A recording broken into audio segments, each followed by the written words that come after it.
జీవితంలో ఎన్నో అనుభవాలు, ఎన్నో శ్రమలు, ఎన్నో అవమానాలు, అపనిందలు ఎదురిస్తూ సేవ ఇచ్చినందుకు భరిస్తూ సమర్పించుకొని సేవకురాలుగా నన్ను ఏర్పాటు చేసిన నా కుటుంబ సభ్యులకు, అమ్మా నాన్నకు, అన్నగారికి వందనాలు తెలియజేస్తా ఉంటున్నాను.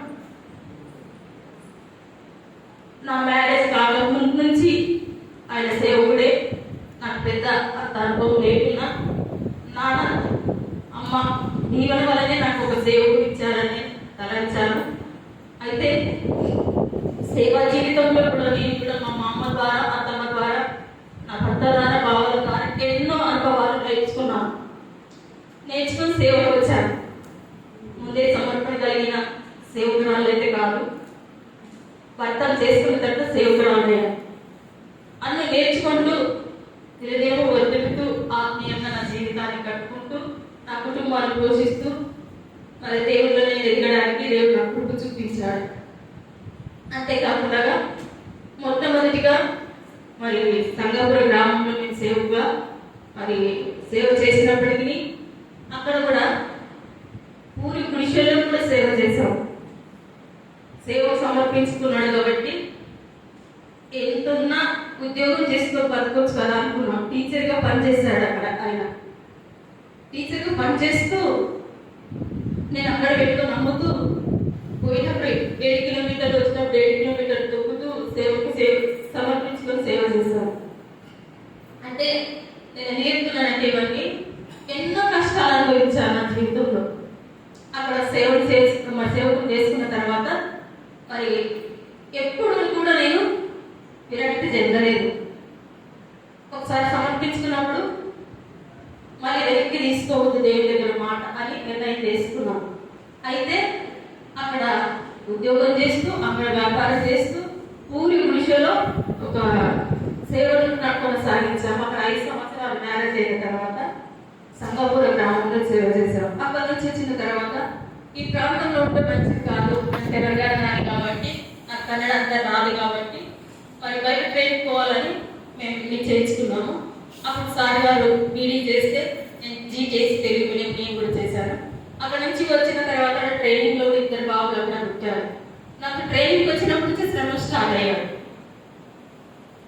నిజంగా నా మొదటి కుమారుడు అయితే పుట్టాడు, కానీ 2వ కుమారుడు బైబిల్ కాలేజీలో పుట్టినప్పుడు మరి విజిల్స్ వచ్చి అటాక్ అయ్యి గోమలోకి వెళ్ళిపోయాడు. మౌనం పాటించారు బైబిల్ కాలేజ్ మొత్తం.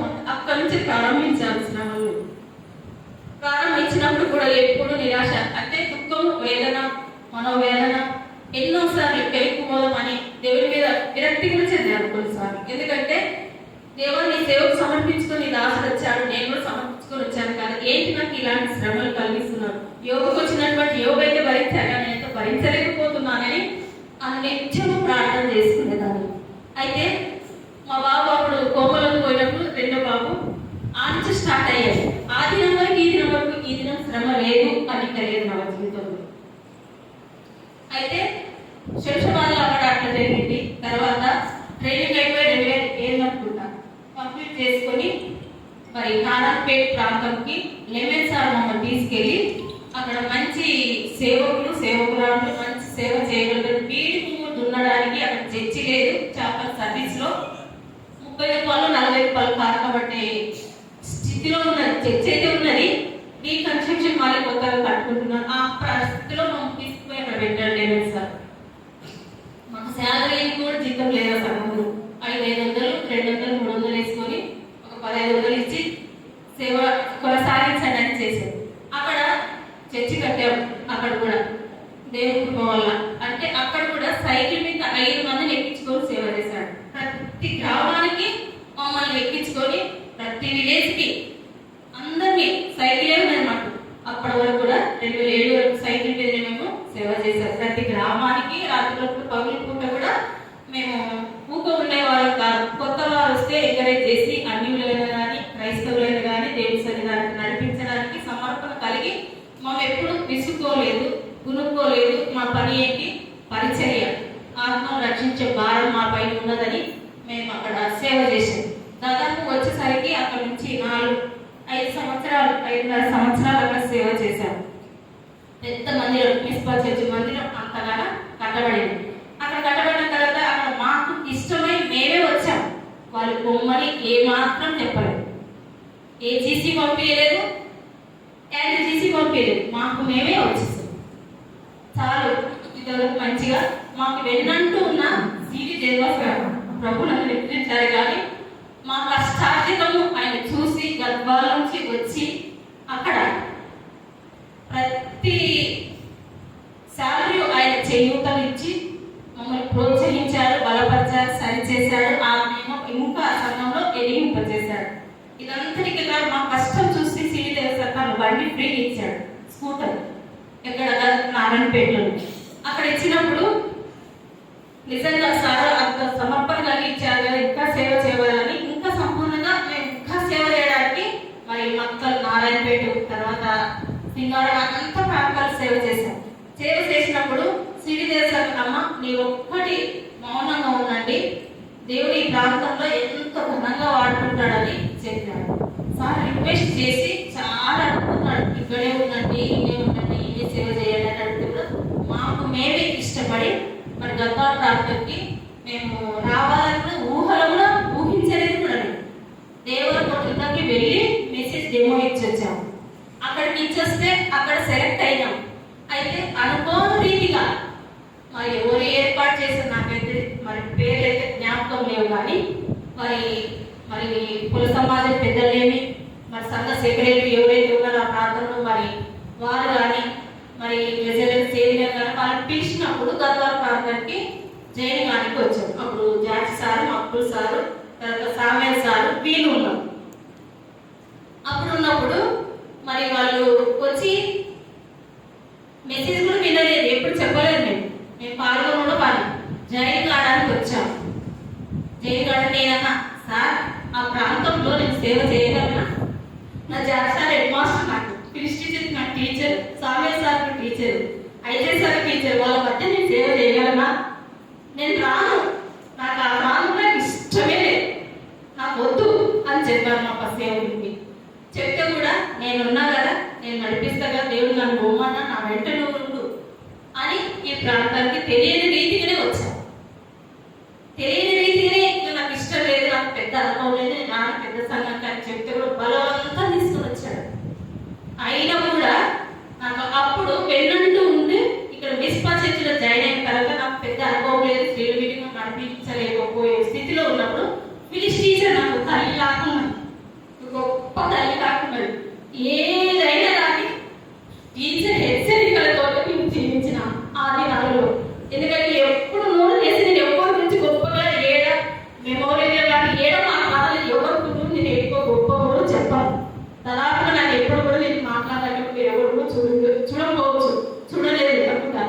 అయితే నేను ఈరోజు ఎందుకు చెప్తున్నా అంటే ఫిలిష్ టీచర్ నాకు వెన్నంటూ ఉంది. ఫిలిష్ టీచర్ ఉంది, ఆమె ఎట్లా చెప్తే టీచర్ ఎట్లా చెప్తేనే అక్కడ నడిచినాను. ఎక్కువ టీచర్ నన్ను నడిపించేది, తన బోధ చెప్పేది, అందరినీ ఎంకరేజ్ చేసేది. ఒక్క స్త్రీ అనేది కాదు, ప్రతి ఒక్కరి ఎంత బలహీనరాలనైనా కానీ బలపరిచి ప్రోత్సహించేటువంటి స్త్రీ అనేది ఒక గద్వాల ప్రాంతంలో ఫిలిష్ టీచర్ నేను చూడగలిగినాను. దాదాపు అందరూ చెప్పగలరు, ప్రతి ఒక్కరు ఆ టీచర్ ద్వారా మరి ఎంతో మంది ముందుకి నడిపించినటువంటి మరి బిడ్డలని నేను కూడా చూశాను. చాలా మంది ఈనాడు బోధిస్తున్నారు, నడిపిస్తున్నారు అంటే పాలకురాలు ఫిలిష్ టీచర్. అనేక మంది బిడ్డలు స్త్రీల మధ్య పట్టచగా నడిపిస్తున్నారంటే టీచరే ఇదంతటికీ పాలకురాలని నేను చెప్పగలను. అంతేకాకుండా అప్పుడు కూడా మిస్పా చర్చిలో మరి వచ్చాము, సేవ చేశాము. వచ్చిన 3 నెలలకి నాకు మనకి కరెంట్ షాక్. వచ్చిన 3 నెలలు ఫిబ్రవరి 20 తారీఖు, జనవరి 20 తారీఖు కొత్తకోటలో మరి మీటింగ్కి వెళ్ళి రిజల్ట్ వచ్చి అప్పుడు ఆ మీటింగ్లో మాట్లాడుతూ స్త్రీల సమాజంలో ఉన్నప్పుడు కరెంట్ తగిలి మరి సామ్యాల్ సార్ ఇంటి పైన తగిలి మంటలు మరి చర్చిలోకి వచ్చాయి. నా కుమారుడు చనిపోయే స్థితిలో నుంచి మరి తిరిగి లేచారు.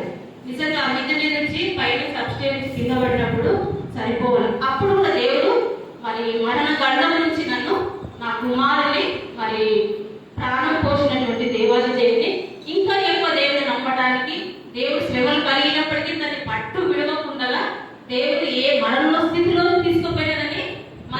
విజయాన్ని చూపించగల దేవుడని నమ్మాను. నిజంగా అప్పుడు నిజంగా నేను స్త్రీల మీటింగ్లో అక్కడ కూర్చొని ఆశీర్వాదం ఇస్తున్నాను. మరి నా కుమారుడికి మంటలు వచ్చినాయి. నిజంగా ఎవరో కానీ దేవుళ్ళగా మక్కులు సార్ పై నుంచి కింద పెట్టి నా కుమారుడు ప్రాణాన్ని ఇది మరి నిలబెట్టి స్రవంతి హాస్పిటల్లో అడ్మిట్ చేశాను. నాకు అక్కడికి వెళ్ళలేదు. నా కుమారుడు షాక్ కొట్టిందని మాత్రం హాస్పిటల్ పోయి చూసేటప్పుడు నాకు వినేది.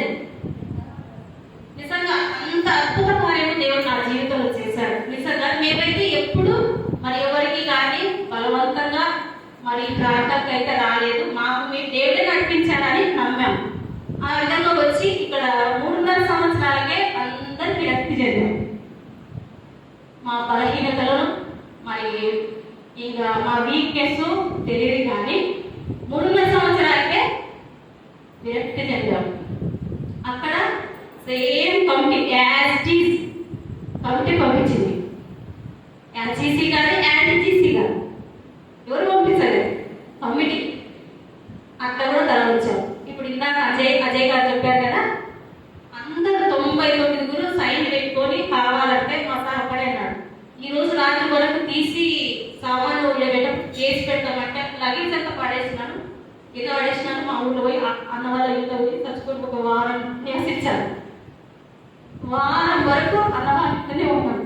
5 మంది అన్నవాళ్ళని పోయి పడ్డాడు.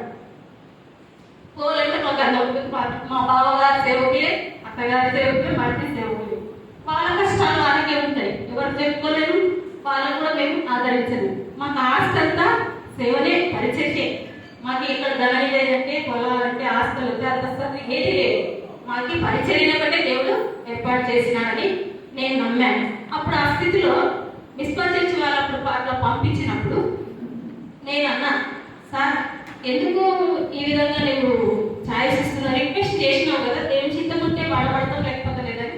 చాలా గొడవలు అయినాయి. ఆ గొడవలన్నీ ఎంత తెలిసినాయి తెలియడానికి ఎవరికంటే లేదు. కానీ అప్పుడు అన్నాం, మేము ఒక్క 6 months కనికరించినటువంటి జనాంగము ఈ గర్భాలు చూస్తున్నాను. ఎందుకంటే నేనేమన్నా నా పిల్లల ఎడ్యుకేషన్ కొరకు మా సార్ పోయి మరి మీసాల ఏమంటారు భూషణ్ గారిని స్టేషన్ దగ్గరికి వెళ్ళి రిక్వెస్ట్ చేశాం. ఆయన మాస్టర్ అడిగారు, కన్నీరు ఇచ్చారు. అవకాశం లేదు, తల వచ్చాము. దేవుడి చిత్తంలో లేదు అనుకుని ముందుకెళ్ళాం. ఇట్లే ముందుకెళ్ళాం. ధైర్యపరచుకుంటూ ముందుకు వెళ్ళాం. అప్పుడు ఒకటేమన్నారు, సార్ ఎందుకు సార్ పిరికి వాళ్ళుగా ఉండదు, పిరికి వాళ్ళు దేవుడు రాజ్యం చేరా సార్, ధైర్యంగా ఉన్నాడు అని చెప్పాడు. పాస్టర్లో నాకు ధైర్యం ఉంది, మీరెందుకు ధైర్యంగా లేదు సార్ అని చెప్పాడు. అంటే అక్కడ విడిపోవాలని కాదు, అంటే ధైర్యంగా ఉన్నది ఏం కాదు, మన మంచి కొరకు చదువుతున్నాయని ధైర్యపరిచారు సార్. అయితే నిజంగా అక్కడ నుంచి జీసీ అని ఆడ నుంచి పంపించిందని కమిటీ పంపించింది. అట్లా కూడా ఓకే అన్నాడు. సేమ్ వీళ్ళు కూడా మిస్పర్సెస్గా ఎట్లా జరిగిందో వీళ్ళు కూడా సేమ్ యాజ్ జీసీ ఎవరేం పంపించలేదు కమిటీ వాళ్ళు. మేము ఏం పాపం చేస్తున్నామో, ఏం ఘోర పాపం చేస్తున్నామో దేవునికి తెలుసు, మీకు తెలుసు. ఎందుకంటే నేను చెప్తాను, ఇక్కడ కూడా అక్కడ 3 సంవత్సరాలకే పోవాలని ఒక రూల్ అన్నారు కదా, మీరు దాన్ని రాస్తారు, జీసీ వాళ్ళు రాస్తారు. పీరియడ్ అంటూ దాదాపు మా మామ వాళ్ళు చేసినప్పుడు పీరియడ్స్ అన్ని అక్క వాళ్ళు కూడా తెలుసు, పీరియడ్స్ అన్ని లేదనుకుంటే దాదాపుగా జీసీ వాళ్ళు ఎంతవరకు ఉన్నారు, ఇప్పుడు కూడా ఉన్నారు. ఎంత 30 ఏళ్ళు, 40 ఏళ్ళు, 20 ఏళ్ళు, 10 ఏళ్ళు, 15 ఏళ్ళు. అదే ఫస్ట్ యాజిటీ ఫస్ట్ 7 సంవత్సరాలు చేసుకుంటే 8 సంవత్సరాలు, ఒక్క సంవత్సరం దిక్కు తెలియని పరిస్థితిలో ప్రతి విలేజ్కి కీబోర్డ్ పెట్టుకొని ప్యాడ్ పెట్టుకొని ప్రతి విలేజ్ బైక్ మీద మేము తిరగని ఊరంటూ లేదు. అక్కడ నుంచి బయటకు వచ్చిన తర్వాత అప్పుడు ప్రతి ఒక్కరు ఉద్యోగస్తులు చేతి నుంచి 1000 రూపాయలు 500 వేసుకొని మాకు 13,000 శాలరీ ఇచ్చారు. బయటకు వచ్చినప్పుడు డిస్పాచ్ నుంచి బయటకు వచ్చిన తర్వాత వస్తే ఈ చేతిని జైలు చేసుకున్నాక 8,000 ఇచ్చారండి నాకు సాలరీ. 5,000 ఇంటి రెంట్, 4,000 ఏంటి అప్పుడు 8,000 శాలరీ ఇస్తే నేనేమన్నా మా సార్ అన్నాడు, సార్ ఈ శాలరీ సరిపో ఉప్పలు చేస్తున్నాం కదా సార్, 5,000 ఇస్తున్నారు, ఇంటి రేటు కట్టుకుంటున్నారు, మధ్య ధాన్యం కూడా ఇస్తున్నారు కదా, జీవించి ఎందుకు మరి ఇక్కడ పాటిస్తున్నట్టే సార్ ఫస్ట్ ఒకసారి విడిపోయింది, మరి కొంతవరకు చేసి వెళ్ళిపోదాము, ఆ పేరు పెట్టదు మనమే అని ఆయన చెప్పిన దానికి తల ఉంచాను. సరే అనుకో, ఎన్ని నిందలు వచ్చినాయి నాకు మీ అందరూ తెలుసు, తెలంగాణ వేరే అన్ని అవమానాలు వచ్చినా కూడా నేను భరించాను. అయితే అక్కడ నుంచి వచ్చిన తర్వాత మరి ఉప్పల గ్రామంలో నేను జాయిన్ అయినా. అక్కడ క్రిస్మస్ చేసిన తర్వాత జూన్ అనుకుంటా ఇక్కడ ఎంబీఎస్ స్కూల్ సార్ వాళ్ళు శ్రీదేవ సార్ మా రాజు సార్ తర్వాత ఇంకో పెద్దలు ఉన్నారు వాళ్ళు జాయిన్ చేసుకున్నారు.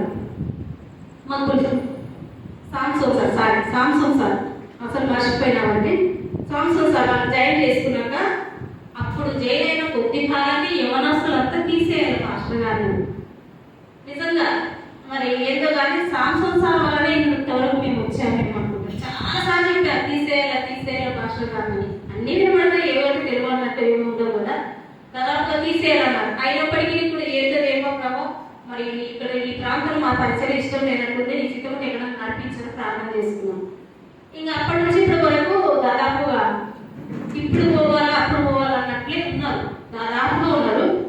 అయితే మేము అనుకున్నాం కొంతకాలం సేవ చేసి వెళ్ళిపోదాం ఈ ప్రాంతంలో, దేవుడు ఇంతవరకే పెట్టినాడని మన తర్వాత అనుకోలే వెళ్ళిపోవాలని డిసైడ్ అయ్యింది. ఆ సమయంలో మన నిజంగా అనుకోని రీతిగా పోయిన సంవత్సరమే ఫిబ్రవరిలో యూత్ వాళ్ళతో బలవంతంగా మ్యారేజ్ డే చేయించుకొని మేము వెళ్ళాలని డిసైడ్ అయ్యాం. ఇద్దరు హైదరాబాద్లో పిల్లలు పెద్ద ఎత్తున వెళ్ళిపోవాలని ఉద్దేశంతో డిసైడ్ అయ్యాం. సడన్గా అనుకోని రీతిగా నా కంటి ఆపరేషన్ చేసుకొని నాకు సడన్గా బ్లడ్ క్లాట్ అయినాయని తెలిసి కూడా రిక్వెస్ట్ చేస్తే కమిటీ వారు ఏ మాత్రం ఇంత కూడా ఒక్క దినం కూడా నాకు రిక్వెస్ట్ ఇవ్వలేదు, పొడిగించలేదు. అదొక్కటే నా బాధ. ఏది లేదు, నేను పోకూడదు, ఈయననే బాగుంది, ఈయననే సేవ చేయాలని నా జీవితంలో లేదు. సేవకు సమర్పించుకున్నా సర్వ సృష్టి మాట ప్రకటించడానికి మమ్మల్ని ఏర్పాటు చేసుకున్నాడు. అక్కడ ఆత్మను కట్టాలని దేవుడు ఏర్పాటు చేసుకున్నాడు. కానీ ఎన్ని కష్టాలు ఉన్నాయి, మా యొక్క కష్టాలు పడుతూనే సేవ చేస్తా ఉన్నాం. చేస్తూ ఉన్నప్పుడు మేము ఇక్కడనే బాగుంది, ఈయననే నివసించాలా, ఈయన సుఖ సంతోషంతో వర్తిల్లుతుందని మీరు అనుకున్నచ్చు. కానీ అట్లా ఉండదు సేవ జీవితంలో, అట్లా ఉండదు. మీరు కూడా చూశారు, నేను అన్ని కష్టాలు పడ్డాయి కదా. కానీ ఎవరికి ఏనాడు చెప్పుకోలేదు. కొంతమందితో అన్యోన్యంగా ఉన్నతో సేవ చేసుకున్నాను, బాధ వ్యక్తపరిచాను. ఎన్ని సార్లు ఇచ్చినప్పుడు కళ్ళ పేరు ఉంటుందా, బియ్యం లేకపోతే అనుకొని తిన్నానండి. ఈ చర్చిలో ఉన్నప్పుడు, ఈ చర్చిలో 8,000 శాలరీ ఉన్నప్పుడు దాదాపు చెప్తాను 100 సార్లు ఇచ్చాడు. జ్యోతి గారు ఇచ్చింది, జాగ్సార్ ఇచ్చింది, సంవత్సరాలు ఇచ్చింది, తర్వాత మా సగలమ్మ గారు ఇచ్చింది, తర్వాత చాలా మంది వీళ్ళంతా నాను 8,000 శాలరీకి రెంట్ కట్టుకుంటా 2,000 దశమాల దేవుడి సరికి చేస్తూ నేను చేయిస్తున్నప్పుడు బియ్యం లేనప్పుడు అడిగితే చాలా ఏళ్ళ చేశాను. నా పిల్లలకి నేను ఏం పెట్టుకోవాలి, ఒక పిల్లగాడు అక్కడ మిస్పాలో ఉంటాడు, ఏసీ బాబు. ఆ బాబు మేడం బిర్యానీ బాధపడతారు, గోపల్ బియ్యం తినండి, మీరు ఏం కాదు, దేవుడు కడుపులో తక్కువ చేశాడు, ఏం కాదు తినండి, ఈ పోషణ ఇస్తుంది అని ఆ సిచ్యువేషన్లో నన్ను ఎన్ని కష్టాలు పడ్డానని నా కష్టాలు చెప్తే బాగా అనిపించదని ఉద్దేశంతో చెప్పలేదు. కానీ అన్ని ఇబ్బందులు పడ్డాను. ఇంకొకసారి నోరు తెలిసి ప్రసన్నతని కరోనా టైంలో అడిగాను, నా ఇంట్లో రైస్ లేకపోతే అడిగితే కమిటీ డిసైడ్ చేసి వాళ్ళు ఇచ్చారు. ఎందుకంటే నేను చెప్పుకోలేదు, దేవుడితో చెప్పాను. అన్యోన్యంగా ఎవరైతే అక్క చెల్లె బంధం అని అనుకునే సహాయం వాళ్ళ దగ్గర షేర్ చేసుకున్న వాళ్ళందరూ కూడా నాకు ధారాళంగా సహాయం చేశారు. సహాయం చేసినందుకే ఆ 8,000 శాతం మేము జీవించగలము. కానీ వ్యక్తిగతంగా అంటే సంఘం చేస్తేనే బాగుంటుందని నా ఉద్దేశం. వ్యక్తిగత కంటే సంఘం చేస్తే సంఘం పరిచయం చేయడానికి, సంఘం విస్తరించడానికి మరి మేము పూర్తి సమర్పణ కలిగి సంఘం కొరకు వచ్చాము, వ్యక్తుల కొరకు అయితే కాదు. కానీ అది సంఘ కమిటీ వారు గుర్తించారు. ఒకసారి అదేవిధంగా మరి నాకు అనారోగ్యం గురి అయినప్పుడు మరి ఎవరు Sridev sir, Hanumanth sir, KG sir 10,000 salary చేసినప్పుడు 10,000 శాలరీ చేస్తే అస్సలు ఇంకా తినడానికి కారం లేదు, బియ్యం లేదు. సడన్గా అనుకోని మా ఇంటి పైన రాజేష్ సార్లు బియ్యం ఇచ్చినారు, ఆ భోజనం ఏర్పాటు చేసుకుని పంపించింది. మరి నేను వాళ్ళతో ఏదైనా షేర్ చేసుకోండి, అది దేని చిత్తమే అనుకో. అప్పుడు నేను అనుకున్నా, ఇంటికి నాకు అనారోగ్యంగా బాగాలేనప్పుడు నేను దగ్గర ఇప్పుడైతే ఏడుస్తున్నాను, ఒళ్ళి ఏడ్చేవాళ్ళు ఇక్కడ నా పిల్లలకి ఆహారం పెట్టలేదు. ఏంటి దేవాలి ఈ అవమానం గురించి చేస్తామని వాళ్ళ దగ్గర షేర్ చేసుకుంటే వెంటనే అప్పుడు 10,000 15,000 శాలరీ చేశారు. నెక్స్ట్ మంత్ నుంచి నన్ను ఈ ఇబ్బందులు, ఈ సమస్యలు, అనారోగ్యం ఉన్నప్పుడు బాగా చూస్తారు. మా సార్ గారికి 70,000 అయినప్పుడు 30,000 సంఘం సాయం చేసింది. మైనస్ ఒకటే మరి అన్ని నెగిటివ్ ఒకటే చెప్తే చూస్తలేదు అనుకోండి. అనారోగ్యం బాగలేనప్పుడు సార్ గారికి 35,000 30,000 పెద్దను సహాయం చేశాను. డెంగ్యూ జ్వరం వచ్చినప్పుడు నాకు బాగలేనప్పుడు మరి 10,000 మన హాస్పిటల్లో ఇచ్చారని తెలియజేశారు. మరి వ్యక్తిగతంగా అనౌన్స్మెంట్ చేసినప్పుడు మరి సంఘంలో సమకూర్చిన 9,000 సహాయం చేశారు. మొత్తం 19,000 ఇచ్చారు. వ్యక్తిగతంగానే దేవుడు ధారాళంగా ఇచ్చి మమ్మల్ని ప్రోత్సహించారు. మనం ఇవాళ రుణం నేను ఎక్కడ తీసుకోవాలో తెలియదు, కానీ నిజంగా నాకు దాదాపుగా 80,000 నా చేతి దగ్గర అయింది. కానీ అన్నవారు నాకు సరిపెట్టి నాకు ఆదరించి నన్ను బలపరిచిన అప్పులని చేసుకున్నాను. ఇంకోటి ఎంఆర్ఆర్ సార్ వాళ్ళ దగ్గర తెచ్చుకొని కొంతమంది అమౌంట్ తెచ్చుకొని తిట్టుకుంటూ సేవ చేసేవాడి. ఎన్నో సేవ చేశాను, కానీ మా అమ్మ చెప్పుకుంటే బాగా అనిపించదు. నా అప్పులు నా శ్రమలు కూడా మా అన్న వాళ్ళు చాలా బలవస్తుగా ఉండి మమ్మల్ని ప్రోత్సహించారు. నేను ఎప్పుడు అనారోగ్యం అయినప్పుడు నా బాబు కానీ నా భర్త కానీ నా కుమారులు కానీ ప్రాణత్యాగం చేసి మా అన్న ముందుకు వచ్చి మమ్మల్ని ఆర్థికంగా కానీ శారీరకంగా కానీ ఏ విధంగా బలపరుస్తున్న మా అన్నకు బాగా నాకు తెలియజేసింది. ఎందుకంటే సేవ సమర్పించుకున్నాం వెళ్ళినట్టున్నాడు పరమేశ్వరుడు చాలా మెతుకున్నాడు, ధైర్యం లేదు అని ఇట్లా ఎంకరేజ్ చేస్తూ ఈ ప్రాంతంలో మేము సేవ చేయగలిగాం. లేకపోతే మేము సేవ చేయలేము.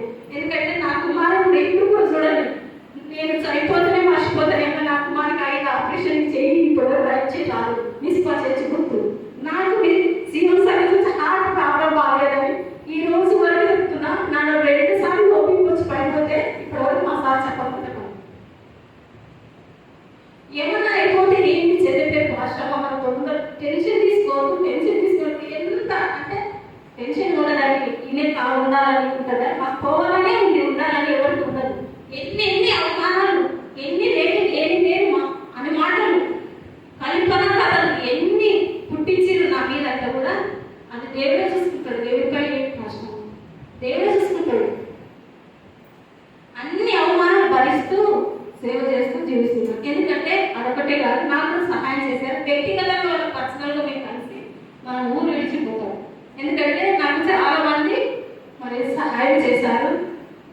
చాలా మంది ఈ పనులు సమస్యలు ఉన్నప్పుడు ఇక సరితప్పలు కూడా చేసినారంట. లాక్డౌన్లో అయితే 3 నెలల వరకు మా నగరంలో పంపించలేదు. 3 నెలల వరకు సరికంతా ప్రతిదీ సోపు కాలేసి కింది వరకు ప్రతి ఒక్కటి సరితక్క వాళ్ళు మా ఇంటికి అన్ని సరుకులని పంపించారు.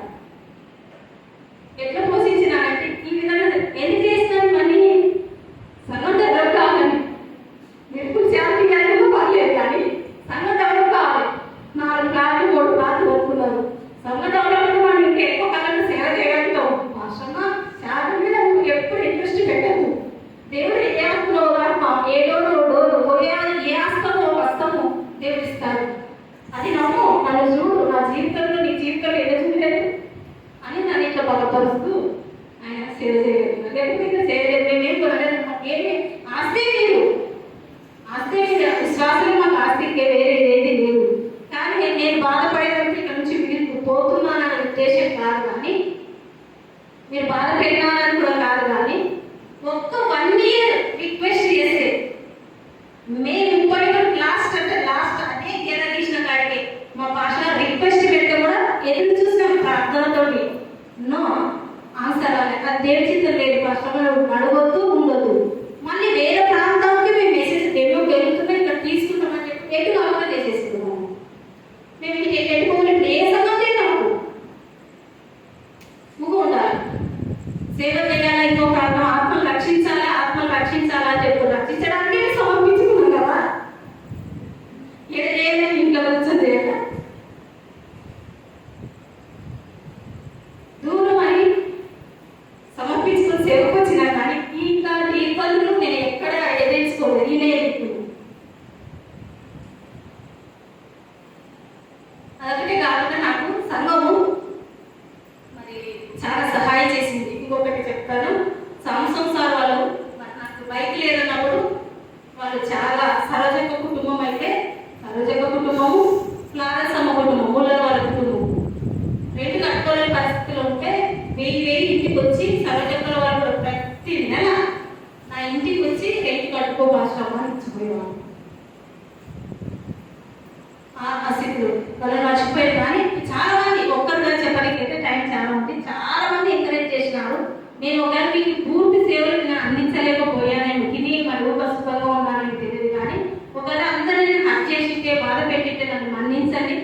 సేవ కొరకు ఇప్పటివరకు ఏ సంఘము దొరకలేదు.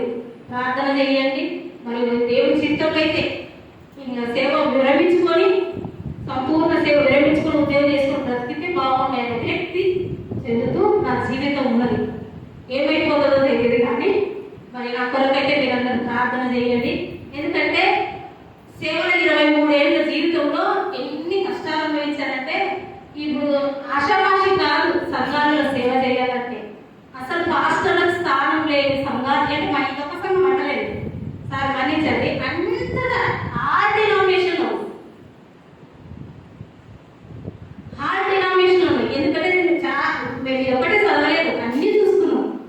కాబట్టి అంత చాలా కష్టతరమైనటువంటి సేవల సంఘాలు ఇండిపెండెంట్ చేసుకోవచ్చు, లేకపోతే సొంత ఉండొచ్చు, ఉద్యోగం చేసుకొని సేవ చేయవచ్చు. సరే అంత విరక్తితో మేము ఉన్నాం. సంఘం దొరకలేదు అంటే ఎవరేం కాదు, మేమేం కాదు కారకులు.